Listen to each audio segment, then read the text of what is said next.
Vamos a analizar los contenidos de cinemática. La cinemática es la parte de la mecánica clásica que estudia la descripción del movimiento de un cuerpo sin atender la causa que lo produce. Es decir, analizamos el movimiento del cuerpo, pero no tenemos en cuenta qué cosa ha producido ese movimiento. Entonces, el concepto de movimiento tenemos que recordar que está relacionado con dos conceptos importantes. El concepto de posición, y cuando decimos concepto de posición nos estamos refiriendo a un concepto relativo al sistema de referencia que se utilice. Fíjense acá, el señor que está encima, sentado en la calecita, ve que la pelota es disparada con esta trayectoria roja. Mientras que el señor que está sentado fuera de la calecita y en reposo ve que la trayectoria de la pelota es azul.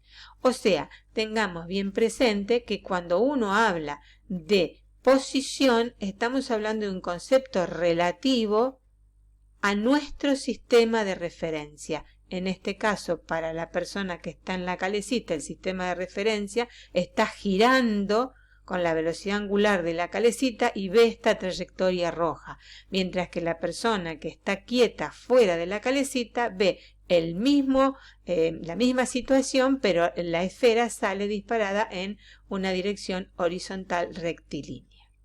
Entonces, el concepto de posición es un concepto relativo al sistema de referencia. Si vamos a analizar el concepto de tiempo, tengamos en cuenta que cuando hablamos de tiempo, el concepto de tiempo es un concepto complicado. Está relacionado con la ocurrencia de sucesos y con la cuestión de cuál de los dos sucesos ocurre antes o cuál después, o en todo caso si ocurren simultáneamente. El tiempo permite establecer un orden de ocurrencia de sucesos en el sentido que recién expliqué. Para Newton, el tiempo es un concepto absoluto, es decir, para todos los observadores del universo, el tiempo transcurre de la misma manera. Hay que acotar que este punto de vista tuvo un cambio asombroso a partir de comienzos del siglo XX, cuando Albert Einstein tuvo éxito en proponer una teoría donde el tiempo no es más un concepto absoluto, es la teoría especial de la relatividad, pero que en este curso no ahondaremos. Entonces, el estudio del movimiento se limita esencialmente al cálculo de la trayectoria del cuerpo en función del tiempo. Para ello, como la posición es un concepto relativo al sistema de referencia, tendremos que utilizar un sistema de coordenadas llamado sistema de referencia, constituido por los tres ejes perpendiculares X, Y y Z en el espacio. Se dice que una partícula o punto se mueve respecto a un determinado sistema de referencia si sus coordenadas de posición, todas, o bien alguna de ellas, cambian a medida que transcurre el tiempo. Es decir, si todas las coordenadas de posición cambian, está en movimiento, pero si alguna de ellas cambia, también está en movimiento si cambian a medida que transcurre el tiempo. En lenguaje matemático, esto es, que sus coordenadas son funciones del tiempo. Si todas las coordenadas se mantienen constantes al transcurrir el tiempo, decimos que el cuerpo está en reposo o está quieto respecto a ese determinado sistema de referencia. No a cualquiera, sino a ese sistema de referencia que elegimos. Entonces, para el estudio de la cinemática vamos a analizar siempre tres vectores. El vector r de t, que es el vector posición, acá escrito en sus coordenadas, en la suma de sus coordenadas cartesianas, y vemos cómo cambia ese vector posición en función del tiempo, y a ese nuevo vector le vamos a llamar v de t o velocidad, vector velocidad, que es la derivada de r de t con respecto al tiempo. Obviamente, como es derivada, puedo distribuir la derivada dentro de la sumatoria de las coordenadas cartesianas del vector. Y si queremos saber cómo varía la velocidad en función del tiempo, tenemos en cuenta entonces otro vector que es el vector aceleración. El vector aceleración es la derivada de la velocidad con respecto al tiempo, o sea, es la derivada segunda de r con respecto al tiempo 2 veces. Bien, entonces nosotros para analizar el movimiento de una partícula vamos a analizar estos tres vectores, el vector posición, el vector velocidad y el vector aceleración, que en este caso lo hemos descrito como la suma de sus coordenadas cartesianas referidas a un sistema de referencia elegido para el estudio. De las magnitudes vector posición, velocidad y aceleración en el sistema internacional son el metro sobre segundo y el metro sobre segundos cuadrados. En este gráfico lo que puedes observar es para el caso de una partícula que se mueve en esta trayectoria curva en el plano XY. El vector posición sería en este instante. La velocidad, el vector velocidad, como es la derivada de diferencial de r con respecto a t, es tangente a la curva, y tenés el vector aceleración también dibujado. Es importante recordar entonces que el vector velocidad es siempre tangente a la trayectoria. Vos estuviste trabajando en el laboratorio con un péndulo. Si te fijás, si tenés en cuenta, el péndulo lleva un movimiento oscilatorio y la partícula describe una trayectoria que podría ser esta línea de puntos que yo coloqué aquí. Entonces, tenemos una trayectoria que sigue la partícula, que es una curva. Si analizamos en tres instantes distintos la posición de la partícula, lo que vamos a poder observar es, primero, hacer un diagrama de cuerpo libre, teniendo en cuenta entonces que la interacción que actúa es la fuerza-peso, su interacción con la Tierra, P', la tensión en la cuerda, que a través de esta cuerda, que es ideal, se transmite a donde se sostiene este péndulo, y ahí aparece una fuerza T. Si vamos a la posición segunda, tenemos nuevamente la fuerza-peso, su interacción con la Tierra, la tensión, y esta tensión la cuerda la transmite y aparece una fuerza T' en el techo donde se está colocado el soporte del péndulo. Y si vamos a la tercera, tenemos el peso, la P', la tensión y T'. Entonces, como dijimos recién, el vector velocidad es tangente a la curva. Entonces, en el caso 1, si elegimos un eje de X e Y, en ese plano XY, en ese instante, en este instante XY es otro sistema, y en este instante XY será otro sistema. En este sistema tangente a la curva nosotros tenemos el vector b en los tres casos. ¿Por qué? Porque b es la derivada de r con respecto a t. Bueno, en algunas ocasiones, como en este caso que veníamos mirando del péndulo, conviene usar un sistema de referencia cuyos ejes sean en cada instante tangente y normal a la trayectoria. Estos ejes no son fijos. Entonces, esas coordenadas las vamos a denominar coordenadas intrínsecas. R de t como vector tiene módulo dirección y sentido, el vector posición, y su variación es la velocidad, la derivada de r con respecto a t.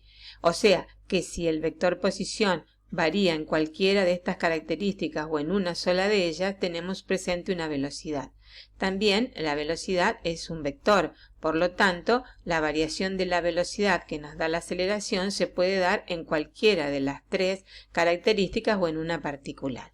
Y del mismo modo, la aceleración, como es un vector, puede variar en su módulo dirección y sentido. En nuestro caso particular vamos a utilizar solo aceleraciones por ahora que son constantes. Definimos las componentes intrínsecas entonces de la aceleración, la componente normal y tangencial, como las componentes de la aceleración en ese sistema de referencia normal y tangencial a la curva que describe la partícula. La aceleración tangencial, la componente tangencial, es la derivada de la velocidad con respecto al tiempo en la dirección tangencial, y la componente normal es v cuadrado sobre r en la dirección normal. Entonces, nosotros tenemos expresada la aceleración en un sistema distinto al sistema, a la suma de las coordenadas cartesianas, en un sistema que es tangente y normal a la curva, a la trayectoria de la partícula, y que son las coordenadas intrínsecas. Vamos a tener en cuenta que, por ejemplo, en esta posición, el péndulo tiene este vector posición r de t con esta velocidad tangencial a la curva que describe.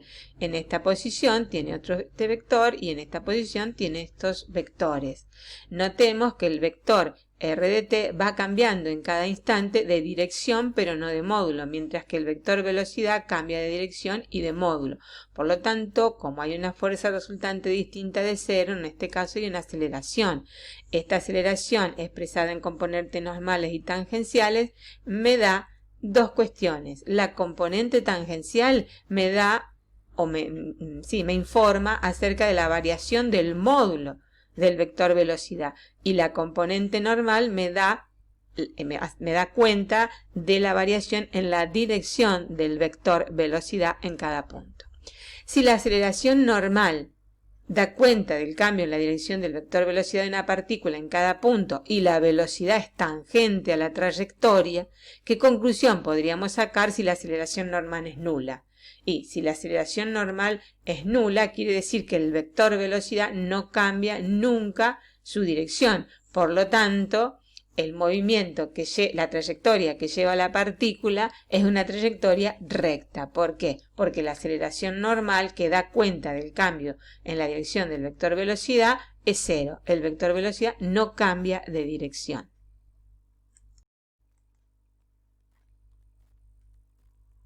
Bueno, en esta oportunidad vamos a ver cómo se mueve Michel después de hacer su presentación de patinaje, y si uno va observando ella cómo se desplaza en el espacio, podremos decir que al recorrer estos distintos puntos del espacio, uno podría trazar una recta, y esa recta amarilla es la recta que me va a decir cuál es la trayectoria que llevó Michel Point. Michel se desplaza en una línea recta, por lo tanto se mueve, vamos a poner eso una M mayúscula, en una trayectoria recta. Entonces su movimiento es rectilíneo, lleva un movimiento rectilíneo en la dirección de la fuerza, en la dirección de la línea amarilla.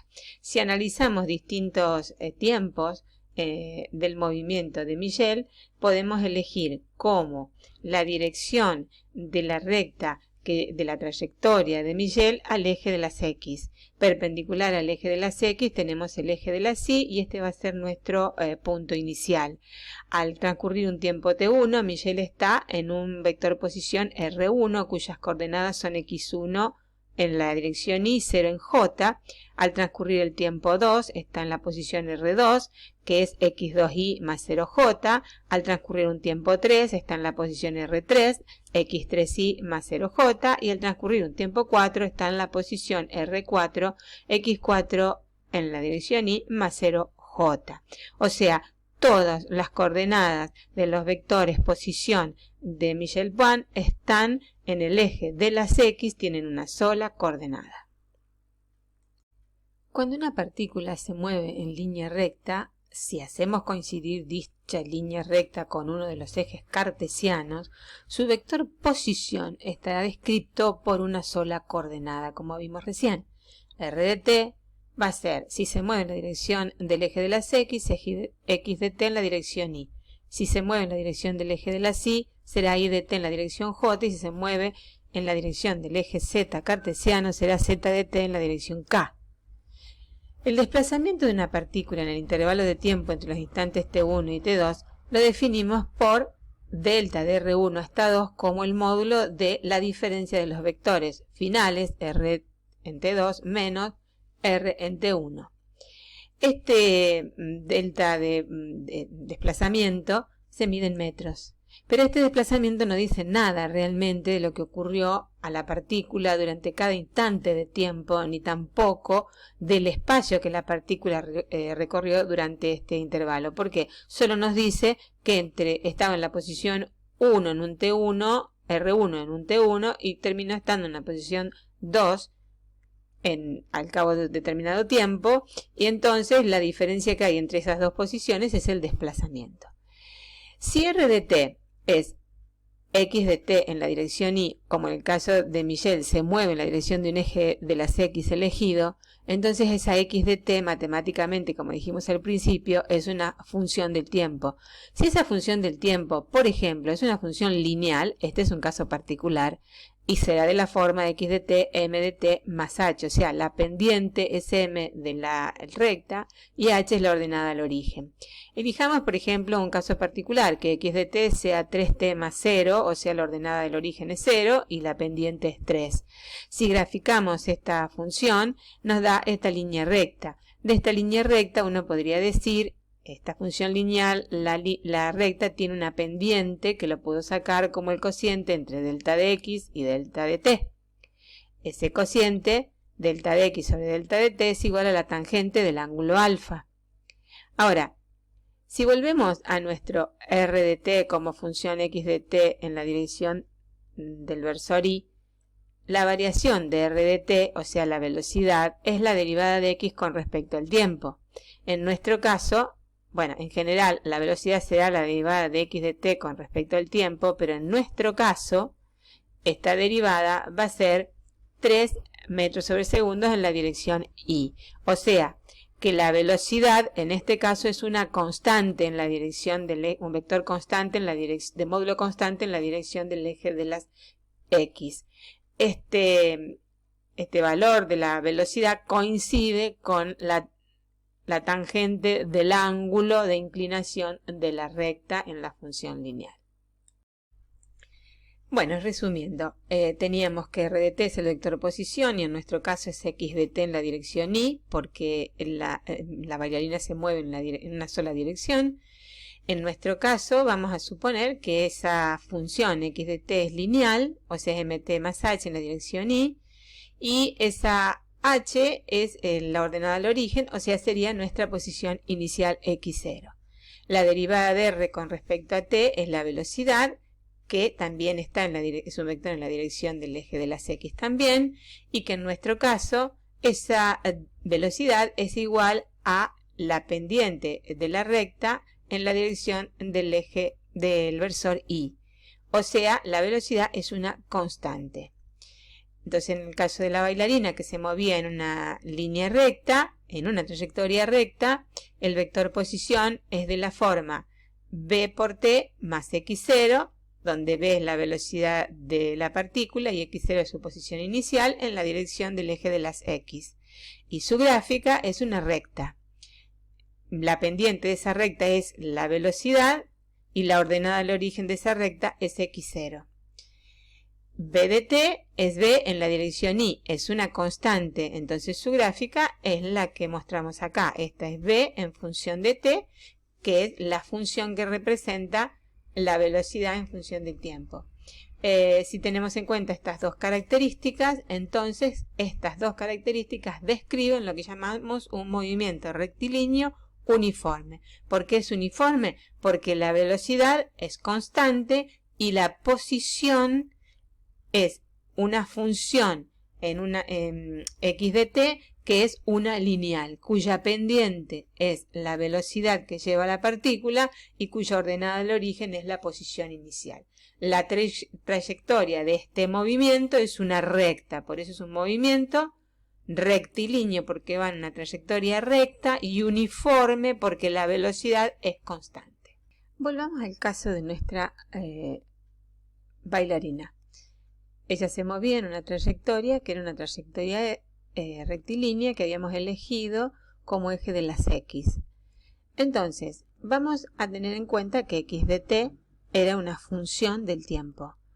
Antes dijimos que f de t, por ejemplo, podría ser una lineal y nos daba un movimiento rectilíneo uniforme. Pero ¿qué pasa si f de t, o sea, r de t es igual a x de t en la dirección y y esa x de t es una función de segundo orden o cuadrática de la forma a por t cuadrado más b por t más c.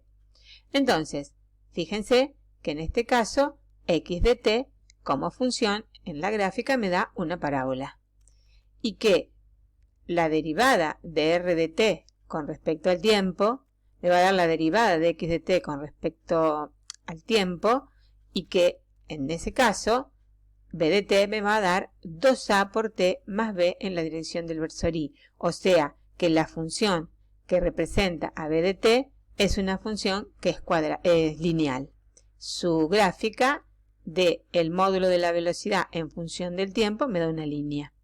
La pendiente de esa línea es 2a y la ordenada al origen de esa línea es b. Entonces, si consideramos ahora, en vez de b de t, a de t, que sería la derivada de b de t con respecto al tiempo, esa derivada me da 2a en la dirección y. O sea que la aceleración en nuestro caso vale 2a, es una constante, 2 veces el término cuadrático es una constante. Entonces, lo que podemos decir es que a partir de un vector posición en una trayectoria rectilínea, pero que ese vector posición tiene una x de t, que es una función cuadrática del tiempo, o sea, su gráfica es una parábola, entonces nosotros podemos decir que la velocidad me da una lineal y la aceleración me da una constante. Fíjense que en el caso de la velocidad podemos decir que cada uno de estos puntos de la velocidad en la gráfica corresponde a la tangente de cada una, a la pendiente de cada una de las tangentes a la curva de x en función de t. Estas tangentes me están dando la velocidad instantánea en cada tiempo y es lo que se grafica acá.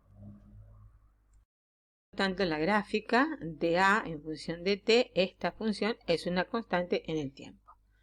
Ahora, esa constante a es igual a 2 veces el término cuadrático de la función cuadrática que habíamos elegido. Por eso estas 2a lo vamos a llamar aceleración. Este término cuadrático, este término 2a, en realidad es la pendiente de la recta o de la función lineal que resultó ser b de t. Por lo tanto, es la tangente del ángulo beta va a ser igual a la aceleración constante en el movimiento rectilíneo acelerado. Convengamos también que acá nosotros tenemos un término independiente. Este término independiente b es para cuando t es igual a 0, la velocidad vale b. Entonces le llamamos velocidad inicial. Y a este término, que representa el término independiente de la función cuadrática, resulta que cuando t es igual a 0, x de t vale c. Por lo tanto, r0 es x0, que es ese término independiente c. Por lo tanto, teníamos una partícula, en nuestro caso la patinadora, que va sobre una línea recta que elegimos como el eje de las x, y en nuestro sistema XY el vector posición es el amarillo. La trayectoria de la partícula es recta, por eso lleva un movimiento rectilíneo. Y además decimos que para el caso de que r de t sea una función cuadrática, resulta la gráfica de esta función en función del tiempo una parábola. La velocidad, que es la derivada de r de t con respecto al tiempo, me da una lineal. Y esa lineal tiene como pendiente algo que llamamos la derivada de b con respecto a t, que es la aceleración. Entonces esta aceleración es constante, por lo tanto el movimiento se llama movimiento rectilíneo uniformemente acelerado o variado, porque la aceleración es constante. Las gráficas de vector posición, vector velocidad y vector aceleración, los tres vectores son vectores colineales.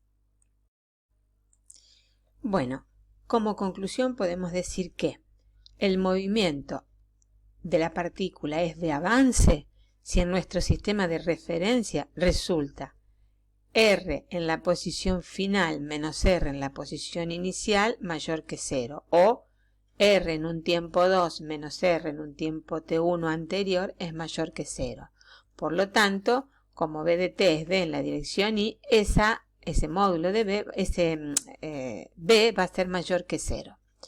Decimos que el movimiento es de retroceso si en nuestro sistema de referencia resulta que la diferencia entre dos vectores posiciones para un tiempo T1 anterior a un tiempo T2 es menor que 0.